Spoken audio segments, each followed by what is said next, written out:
মানে চার বস দুজন আর মানসিক যন্ত্রণা দেয়। আতুন মন চাই দে আতুন দুদিন পর আতুন মানে শরীর ফালাইরে জাগো পড়িব। আই হচ্ছে 10 টিকে গোর আরে 15 20 গোরদের মতন খাড়াই লয়, বুঝছো না বাবা?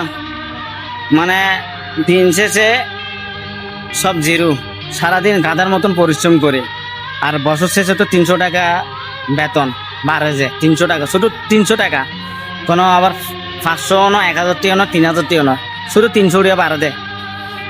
তো এই 300 টাকা এগিন বাড়া বেললাই পুরা একটা বছর মানে গাধার মতন পরিশ্রম করবো, আর 8 ঘন্টা ডিউটির মধ্যে ঢুকিলে আর তখন পুরা মানসিক যন্ত্রণায় পাগল হয়ে যায় গই।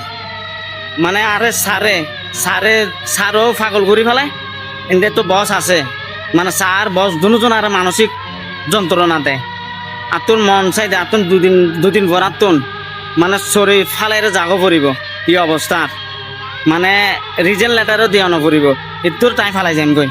কারণ আর এতটা মানসিক যন্ত্রণা আমাকে দিয়ে থাকে, মানে কাজ করিও মরি, আবার কাজ করে তো মরি আবার ঝাড়ি খাইও মরি, মানে মানসিক যন্ত্রণা নিয়েও মরি। আমি চতুর্দিকে আমি মরতেছি আমি, কিন্তু বেতন দেয় কত 10,540 টাকা, কিন্তু আমার যন্ত্রণা মানসিক যন্ত্রণা দেয় কত আমাকে, মনে হয় আমার বেতন 20,000 টাকা, কিন্তু আমার 20,000 টাকা না ভাই, আমার হচ্ছে যে 10,540 টাকা বেতন, বুঝছেন?